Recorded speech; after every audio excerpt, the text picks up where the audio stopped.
Okay, I believe we are good. Hello guys, welcome to my YouTube channel. My name's Sean. Today I really just wanted to talk about this guy here coupled with the Sony A7 III. This is pretty much my go-to lens and camera pretty much. I sold all my Canon gear, all my Canon glass, and pretty much went with Sony, so I don't have an incredible amount of glass yet. I'm using the 28 to 70mm kit lens that I got with it right now, which is pretty much good enough for what I do here, YouTube. And I got this bad boy, this is a 85mm 1.8, which is a really affordable lens, but also like got super sharp resolution, a lovely glass element in the front, and yeah, that's the bulk of it. It's a really tiny lens. Compared to the G Master, it's a lot lighter as well, but I love it, and it's got a lovely lens hood there as well. It's just a beautiful lens. It's really light. So yeah, really what I wanted to talk about is both of these things, show you some photos. I recently just went into photography and filmmaking full time. I was shitting myself to do it, but I've done it. It's kind of paid off. It's like, it's a big risk that I've taken. I quit my job. It was a really well paid job.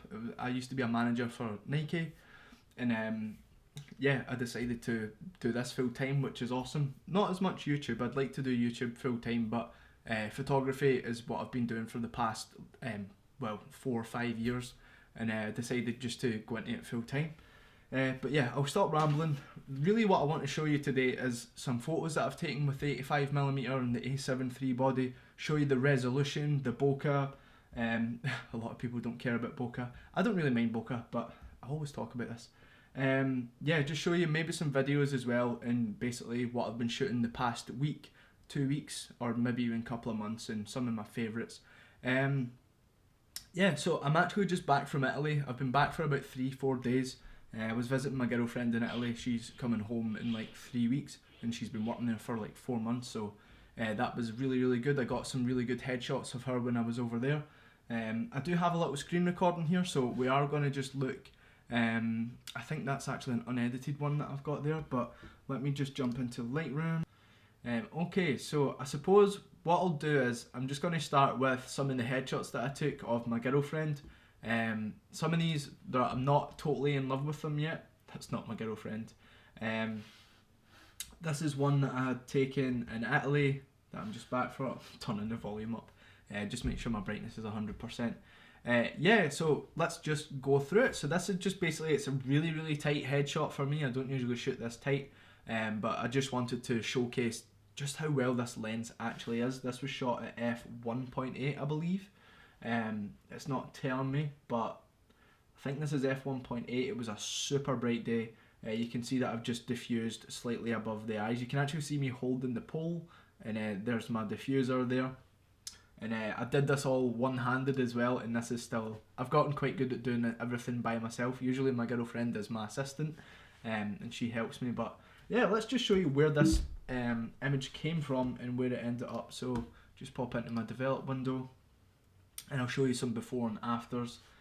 And yeah, since the Sony A7 III got its 3.0 firmware update, this lens is performing like it was already amazing. Now it's like lightning fast, like oh my god. Even the autofocus in video, like the A7 III didn't really get any video upgrades, but I feel like this is doing so much better in low light, which is amazing. But yeah, let's just head back to here. So you can see just some minor adjustments that I do. I pretty much, as a headshot photographer, I just really focus on really kind edits. So I'll fix the white balance, I'll make it warmer or colder depending on either if the camera's got it right. In camera, I tend to leave it, but we were in Italy, it was a super bright day. I really was loving the makeup that my girlfriend had on, and basically all the really nice tones that we were getting, the really warm, vibrant tones. So I kind of wanted to emphasise that. And we were working on, my girlfriend's an actress as well, so I do tend to use her as a model all the time. She loves it. I love it as well. But you can see ever so slightly what I edit, so just I'll show you really quickly. So my girlfriend will kill me for this. But yeah, I'll edit little like spots like that. I'm just going to switch over to my little pen. Yeah, I'm not going to use my pen because it's been quite annoying. So just little things like that, things that aren't meant to be there. I think I've missed that. I might actually need to re-edit that. Just make sure. Whoa, this is running really slow. Hello. Right, okay, that's fine. oof, that was a really bad edit. But these are ones that she hasn't even seen yet, so I'm still in the process of sorting some of them. But I just wanted to show you what a quick sort of edit looks like. So for me, it's all about the eyes being in focus. The Sony A7III absolutely slays this. Like the IAF is, oh my god, so fast, so good, so crispy, so sharp, and you can just see like the absolute resolution that we're getting. You can see that my girlfriend actually wears contacts. You can see just ever so slightly, oh my god, you can see ever so slightly right there where her contact lens actually sits, which is really cool. But you can see what I change. I don't really change much in the eyes. I tend to maybe by the tiniest amount bunch up saturation and do the highlights. I usually do individual sort of like highlight areas of like the iris, the little white parts of the iris. But just this was a quick edit. I didn't want to do anything too crazy to it, so I just did like a general sort of edit. It looks good enough. This is really good for a really quick turnaround if a client needs something really quick. It's a very kind edit, just the white balance and stuff that we've really messed around with there. And I believe I've got another one with her hair up, and I'll just see where it is. Okay, so I found it here. This is another edit that I did. I went a little bit too heavy on the eyes here for my lighting. I was just trying out some different techniques, but just to show you the before and afters. You know, very, very subtle edits. Add contrast, just a slight S-curve there. You know, that might even be too much of an S-curve for some people, but that's fine. Everybody's is subjective, you know. And yeah, I just clean up the skin. I tried some different like skin softening techniques here, so you can see the skin looks a lot smoother. I don't generally tend to smooth out skin. This is just really a test photo, but really I just want to showcase this camera, the lens and the camera's resolution. This is 24 megapixels, which is, at first I thought this was going to be like terrible, like not high enough for what I need it to do, but you can see just by adding in contrast across the eyelash here and just how much it actually changes everything in the photo. It's mental. But you can see there's not, even with a really heavy edit, I haven't changed much. I've just really bumped up. Let me just make sure, because sometimes I don't like touching the saturation with the iris enhance. Yeah, so that seems, actually, I don't usually have it up that much. Sometimes I catch myself out with that, I forget that the saturation automatically goes up. But I do have my own sort of eye whites clean, and I detail the highlights in the eyes as well. And this is a skin softening stuff like preset that I've created myself. So I'm in the process of making some new stuff and updating some stuff, because since I got this camera, pretty much everything that I had preset before changed. Like everything was different, just so different. Let's just go back out here, press fit. And the reason I'm actually making this video is because I feel like a lot of photographers don't go through a lot of their they don't showcase a lot of their photography online, and I'm totally against that. I want to show people and share with people what I make, and just show that your camera does matter. Like this, the reason I want to really make this video is to show that having better tools actually enables you to make better compositions, right? 100%. Sony's IAF literally allows me to frame this shot up here, so like I can literally frame this so that I know it's going to be really tight here. I usually come back a little bit because this has quite, the only downside to this lens is it has a really like long minimum focus distance. It's quite annoying actually. So I actually like to shoot in a lot tighter in certain situations. If someone's got their hair tied up and stuff, usually I'll dial it back a bit, then take the picture and then crop ever so slightly to like something like this. Because let me just show you what the original looks like. So you can see here, that's just how much I've cropped in there. I've taken the tiniest bit of her hair off there because that's just a distraction to me. But yeah, like that to me is what I'll do. Like you see I shoot a little bit further out just so I know I've got a little bit of headroom there, tiniest bit of headroom. But if you're using a Canon camera or a Nikon camera, I know they do support like pupil detect and eye detect, but it's not like Sony software is a million miles ahead, like 100%. Their AI and their processing is a million miles ahead, because when you're using like the Z6 or even like a DSLR, if you're going even further back than that, I think DSLRs are going to be kaput, and probably now as we speak. I know Canon's making DSLRs, and it's like they're so shit. Like, honest to God, they're so shit. And I'm not bashing Canon. Like, I've always shot Canon before I got Sony, and I do love Canon cameras. I'm not lying, but they're making stuff that's just pure shit. But then again, it will sell because people love point and shoots, and they will sell, which is great. But for someone like me, it's shit. So basically, the morally what I'm saying here is, having IAF and having it be really fast enables you to get better compositions, right? As I was saying, if you're using a Canon, you've got or a DSLR, Canon DSLR. I've used a 5D Mark IV before, and it's got single point AF. You can use, I don't even know how many AF points it's got, but you can say this is the full frame part of the sensor, and you put a little dot up here, a single point autofocus point. Like, you need to fuck around and move that, and it's just no. I mean, at the time before, like, the AI on Sony stuff was good, I mean, that was a standard, and it isn't actually as bad. You can look through the viewfinder and maybe, like, move it. You can do that on Sony's now as well, if you're using single point AF for, like, food photography or whatever. But, yeah, really, like, it's mental because it's so long now for you. Like, you can miss shots if you're using single point AF or you're moving single points around. It's too finicky.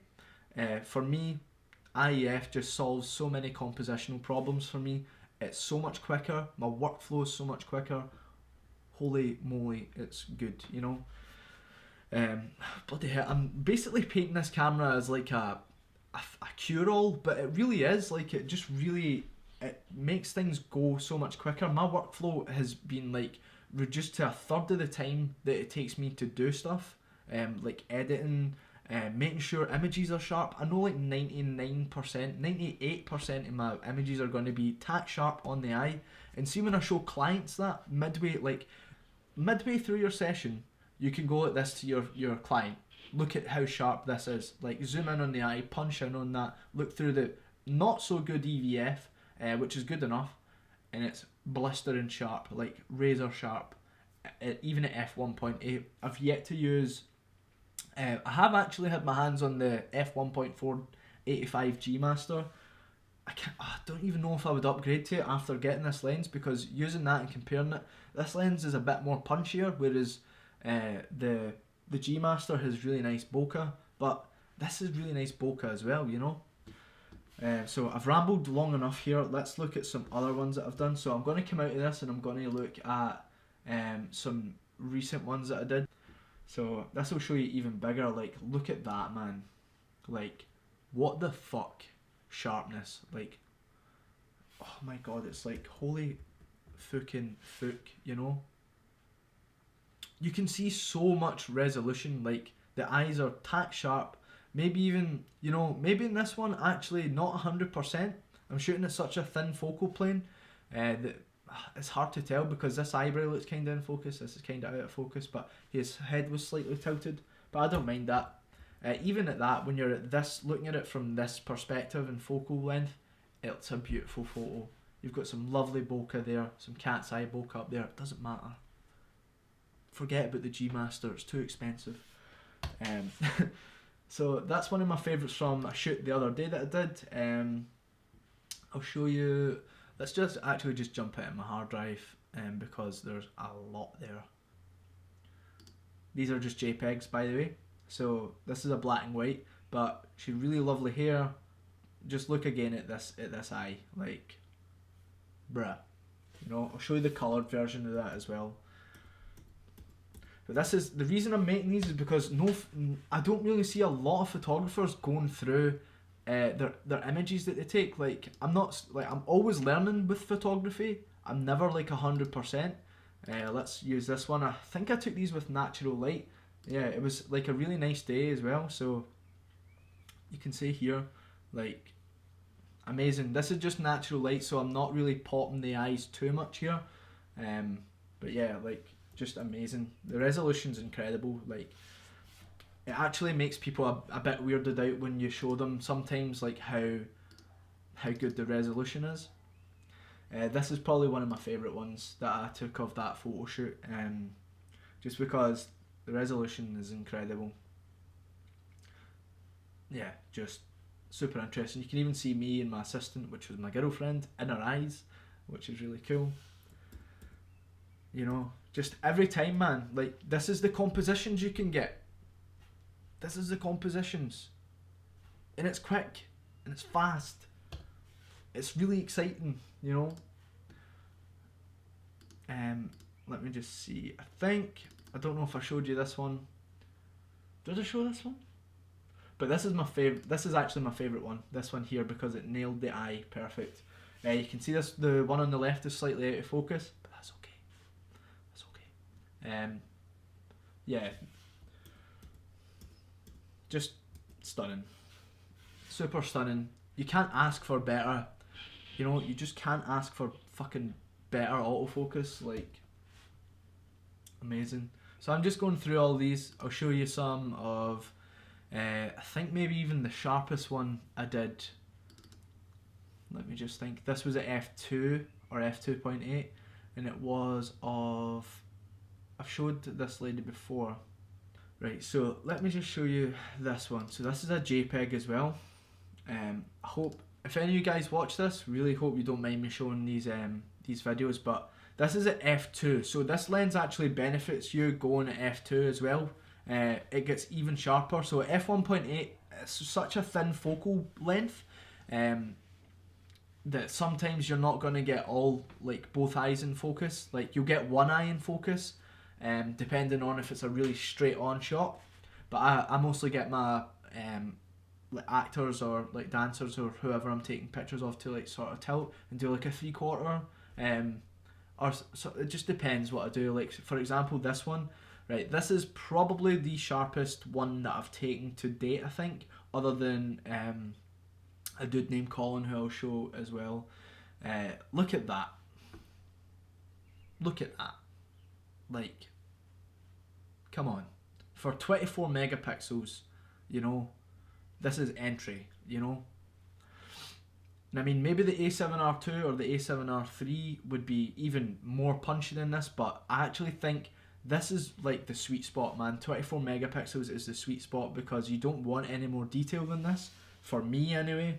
Maybe if you're shooting landscapes or whatever, that's what you would want, but this is such a beautiful picture. Like, I love this picture so much. Yeah, it just ticks all the boxes for me. Like, is it a really good composition? Yeah, in my opinion. I'm really bigging myself up here. Just, yeah, it just looks great. It's a really nice composition. Bokeh's not even existent in this. It's just a beautiful shot. I just really like it. I'm really happy with it. Yeah, I think that's probably enough to show you just for this video. But what I'll do is I'm going to actually show you Colin first before we go. This was the day before the update dropped, but look at the eyes, bruh. The eyes. Look at that. You know, sorry, we're getting some notifications here. Absolutely fantastic. Like, if you're a headshot photographer or a portrait photographer, right, it is okay to let your tool help you, right? Don't want to hear any of this shit about manual focusing when you're doing portraits, okay? If you do that, good, right? But if you want to be really quick with your workflow and you really want to do, like, just be quick, you know? Be really quick. IEF with the 85mm 1.8, which is a very affordable lens, with the A7 III body, cannot go wrong. You cannot. Cannot. So this was a lovely Colin, and what I'll do now is maybe show you that one in colour as well, just to see if I've got it. Just to show you what it looks like in colour. I think his eyes actually kind of look like snake eyes, just because I'm doing the same thing that I did with my girlfriend. I'm holding the diffuser up. The weather in Scotland's been really, really good, which is kind of not usual for us. It's been really, really good, and we've just had really, really nice weather. I probably could have edited his hairs a little bit more, but really it's just kind edits with me. I don't make things as really unnatural. I do experiment on things, but yeah, this is pretty much, yeah, these are like, they're so good. So yeah, I'm really actually thinking about making some sort of like series where I go through all my photos that I take. I just talk a little bit about the camera and what I use and what I shot at, and yeah, all that good stuff. So one thing I just want to say is a lot of people think that I sharpen my images. I don't. This is just how sharp it is, you know, like that's it, you know. I don't sharpen the images. Maybe it's like I'll do like eyebrows or sometimes like that. I do sharpen some parts, but mostly the camera is so contrasty that I don't need to, you know, so it's pretty good. So yeah, that's pretty much it, guys. Thank you so much for watching. I hope you like these videos. If you do, please consider subscribing. And yeah, that's pretty much it. See ya.